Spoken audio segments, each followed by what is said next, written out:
With Halloween rapidly approaching, people are carving pumpkins to make their home look festive.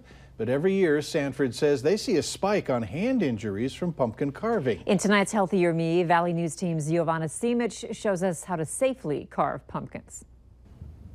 Skulls, ghosts, and faces are just some things you can carve on a pumpkin. But if you aren't careful and don't pick the right tools, you can injure yourself. At Sanford here, we probably see about a dozen people a year with either severe lacerations, tendon injuries, and nerve injuries. So what's the proper way to carve a pumpkin? First, pick the right pumpkin.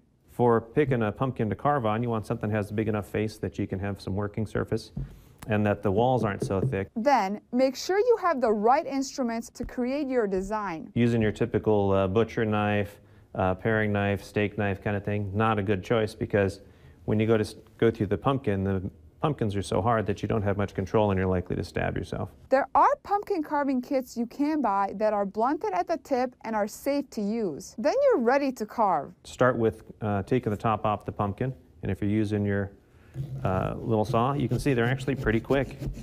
You're not going to be any faster with a knife or a power tool. Once you cut the top, scoop out the inside. Also, like if the walls of the pumpkin are too thick, use a scraper to thin them out. But watch out where you put your hands. When you're doing your carving, don't ever put your hand inside the pumpkin while you're using the tool. Even though they're blunted at the tip, it still doesn't feel very well if you stab through in there. Get your hand on the outside. Dr. Norberg also recommends you have a towel handy. That way, you can keep your hands dry and have good control on your pumpkin. And above all, have fun. In Fargo, Giovanna Simic, Valley News Live. Okay, now it may seem obvious, but doctors say make sure you're not drinking and using power tools while carving. Power tools? Power tools, that's what they said. Some people yeah. use those Yeah. to carve Really? their pumpkins. But don't they normally wear would. like a hockey mask or I something? totally would. I just don't have power tools in my apartment. Yeah. So. Okay.